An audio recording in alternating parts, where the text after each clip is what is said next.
생명의 근원. 돌아오고 돌아오라 술람미 여자야 돌아오고 돌아오라 우리가 너를 보게 하라. 아가서 6장 13절.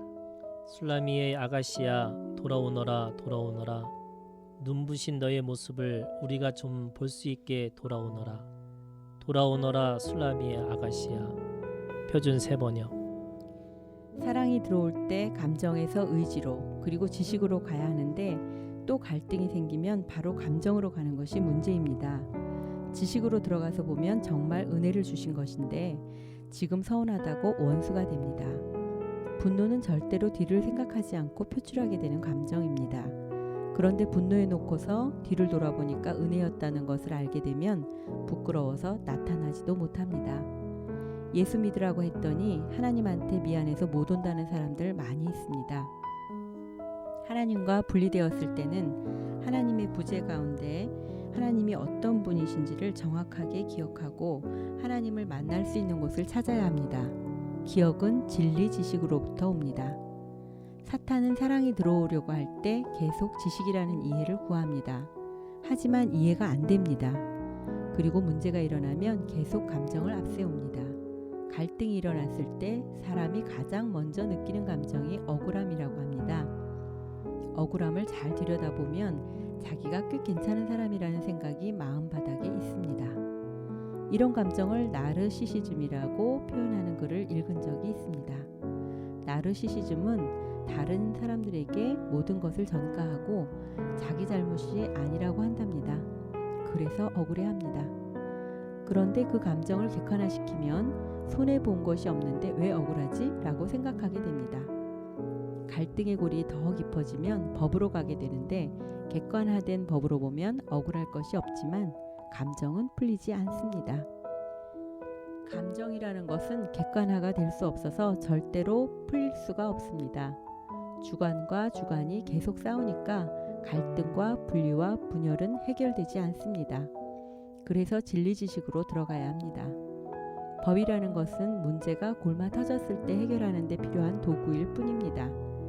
서구 사회에는 변호사 제도가 굉장히 발달해 있습니다. 우리는 멱살부터 잡는데 미국에서는 사고가 나면 명함만 주고받고 나머지는 전문가에게 맡깁니다.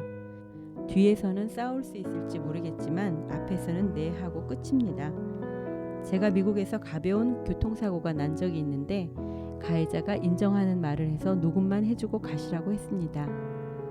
녹음 자료는 객관화된 것이기 때문에 절대 발뺌하지 못합니다. 그런데 눈이 없느냐? 왜 나를 쳤느냐? 어디 두고 보자. 나도 칠 거다 하고 열받아서 가버리면 아무것도 해결되지 않습니다. 그런데 그것은 세상 지식, 법률 지식이고 우리는 진리 지식 안에 있습니다. 몇십 년 동안 내부 분쟁을 겪고 있는 어느 교회를 들여다보면 감정만 난무합니다. 재미있는 것은 싸우기 시작해서 2년 정도 지나자 싸움의 상대가 바뀌었습니다. 누가 적인지도 모르게 되어버렸습니다. 매일 감정만 있고 진리 지식이 없습니다. 공의도 없고 하나님을 경외하지도 않습니다. 문제를 어떻게 풀어야 할지 하나님 앞에서 답을 찾아보자고 모두 무릎을 꿇어야 하는데 아무도 무릎 꿇지 않습니다. 그 교회가 살아남는 방법은 어느 한 사람이 십자가를 지고 죽는 것입니다. 그래야 교회다운 교회가 됩니다. 사람들이 던지는 돌을 다 맞고 자기가 잘못했다고 책임지는 사람이 있어야 합니다. 예수님이 오셔야 해결될 수 있습니다. 말씀, 예배, 봉사, 교육, 교제 이 5가지가 하나님을 만나는 통로입니다. 내가 하나님과 분리가 됐다고 생각하면 사람들은 오히려 세상으로 갑니다. 술집 가고 놀이터 가서 하나님이 안 오시네 하며 찾아다닙니다. 사람 사이에 갈등이 생겨서 하나님과 분리되고 사람 관계에서도 분열이 일어났을 때 5가지 통로를 거쳐야만 다시 돌이킬 수 있습니다. 근본으로 돌아오라. 초대교회로 돌아가자는 것은 계속 근원으로 돌아가야 한다는 이야기인데 오히려 근원과 멀어지려고 합니다. 사람은 신앙생활을 하다가 시험에 들면 가장 먼저 예배를 소홀히 합니다.